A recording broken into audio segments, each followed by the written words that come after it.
Welcome to Get Moving TV. I'm Dr. Chris Landon. I serve as your host. Sometimes I'll go to social events. I really try not to get out very often.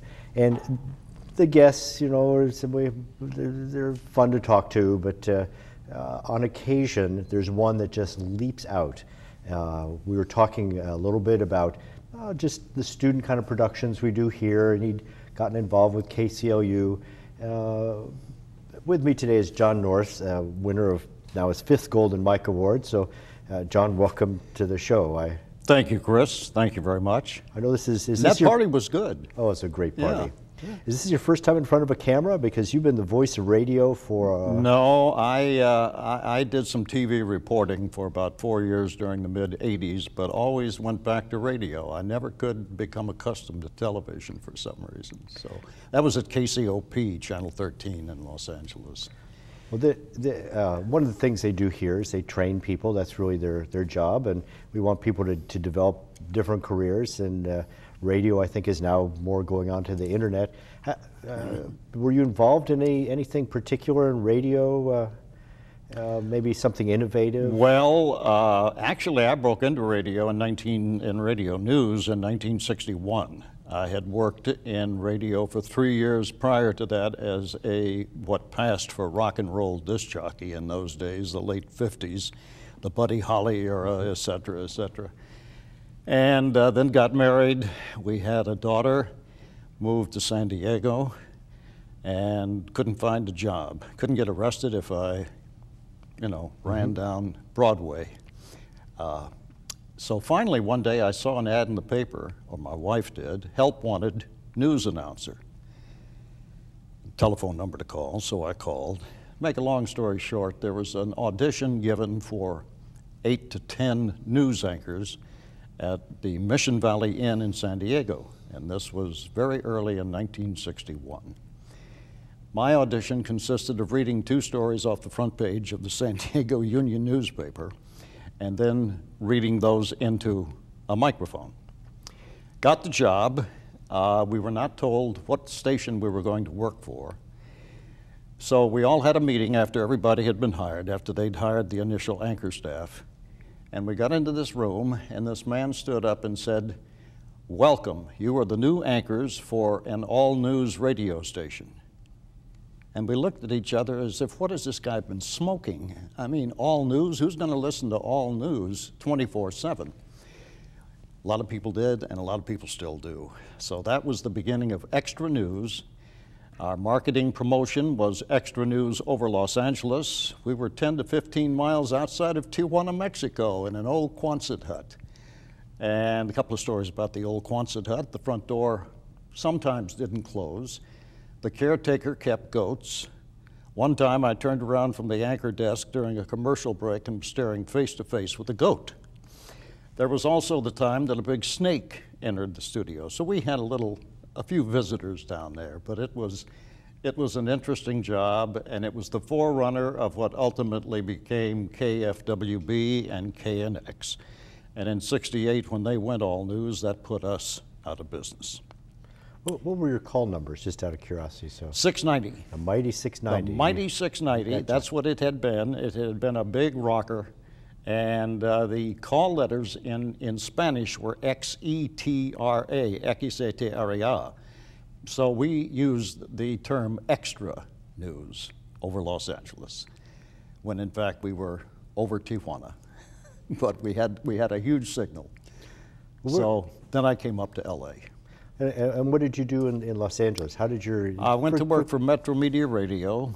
At that time, it owned KLAC. It was a talk station with people like Joe Pine, Les Crane, Joel A. Spivak, Bob Grant, et cetera, et cetera. I started anchoring the all-night news. I know you have your last Golden Mike. Evil comes in different fashions, and as a pediatrician, the things that happen to children at the hands of adults. Oh, the Golden Mike this past weekend? Yes. That was for a documentary that I did, broadcast by KCLU. See, I had been for a number of years with KNX.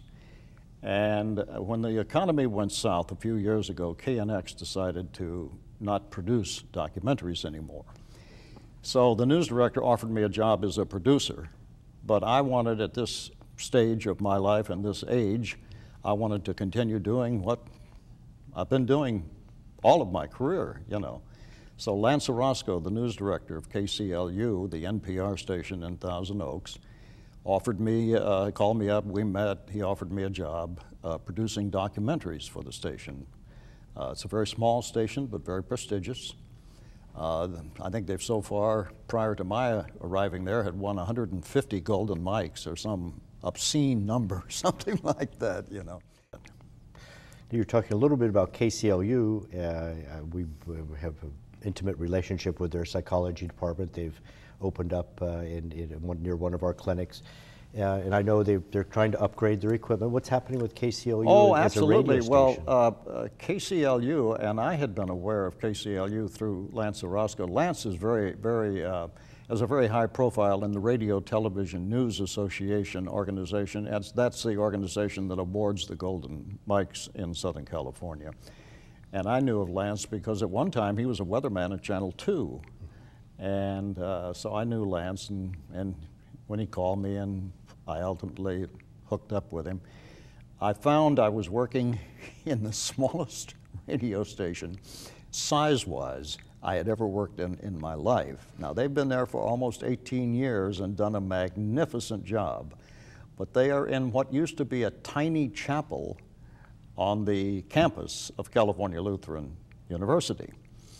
And with that outmoded equipment, they are now about to move in, we are now about to move into a brand new facility, million plus, building on the campus, somewhat removed from where we are now, with 4 production studios, an air studio. I mean, it's just, you know, it's respectful. Like, yeah, it's wonderful. It's wonderful, and the people at the station are absolutely terrific. So, and I've fallen in love with Ventura County, but I'm pretty well stuck right now where I am. So I may get out here. But the station covers both Ventura and Santa Barbara counties. We'll keep trying to lure you out.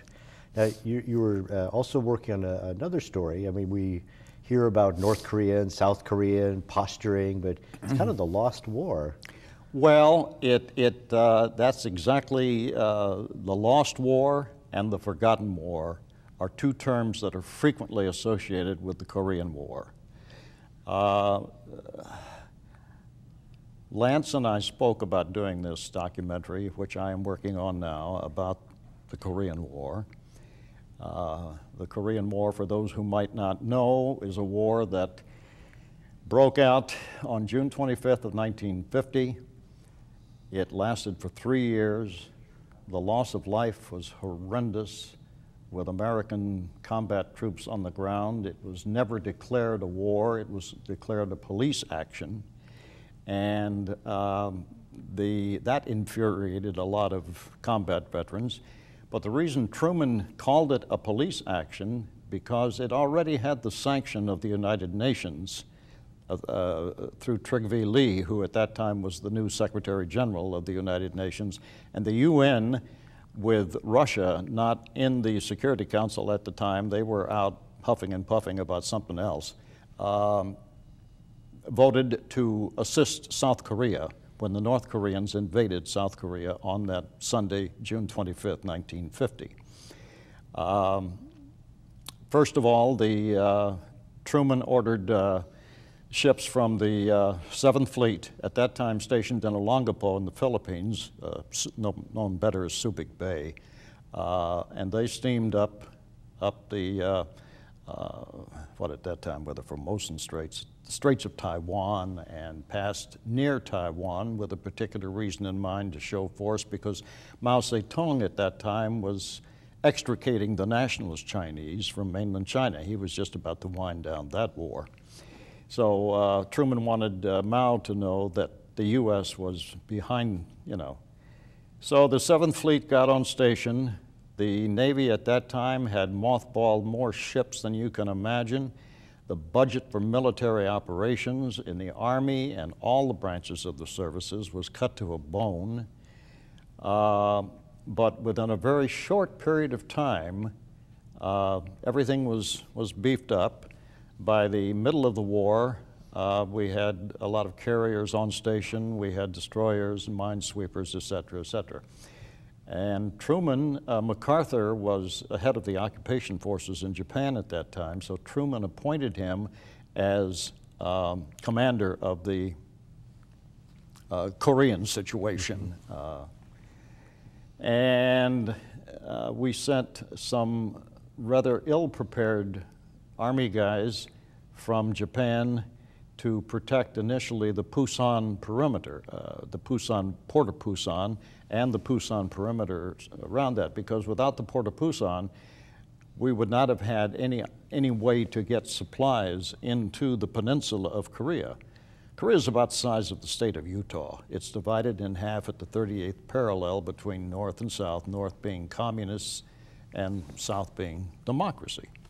And if you look at a Google Earth map at night, you'll see that North Korea practically looks like a blackout room, and there are lights and everything else in South Korea. So they're enjoying a very nice life over there, with the exception of the saber rattling that comes from North Korea. But in my documentary, I will take the Battle of the Pusan Perimeter, the infamous Incheon landing, which was a stroke of genius on MacArthur's part, and then up to near the border with Manchuria at the Chosin Reservoir, which was a terrible, terrible battle. There are two movies that you may have seen that are pretty true to life. Korean war historians will tell you this, and boots on the ground guys that I've interviewed for this show will tell you. One is Pork Chop Hill, and the other is the bridges at Toko-ri. Now, there was not a Toko-ri, but there was that action, that story that Michener wrote. And the documentary will be an hour, and it will air sometime in late February. Well, that sounds like an excellent show. What else are you working on, John? Trying not to talk so much. Yeah. So, are they thinking of going to internet radio then with KCLU? Well, we do stream on the internet. Mm-hmm. We do stream on the internet. Internet radio is very popular with young people, not necessarily just kids, but young people. It conceivably could be the future of radio, and is to some degree, I guess, right now, because most of your major stations in your major markets, and even in secondary markets, still, stream on the internet. And it's an interesting way to. I'm not acclimated to it because I come from a much different generation, but. Well, I think what we've seen is a lot more of it is just very local. It's just Venice Beach alone, and then if you want to get on the internet radio. Yeah, you're talking of my friend Michael Linder that I worked with at KNX has started his own internet radio station, which is up and running and promoting Venice Beach very well. Well, John, thank you so much for joining us. Oh, you're welcome. We look forward to seeing you again. We want you to meet up with Tom Weaver, of course, who's been on a previous show. I'd like to. Thank you. Thanks, Chris. Ventura, as you know, it's time to get moving one more time. Get moving to KCLU. Take a listen. You've gotten a chance to hear the voice and see the man. So, Ventura, get moving.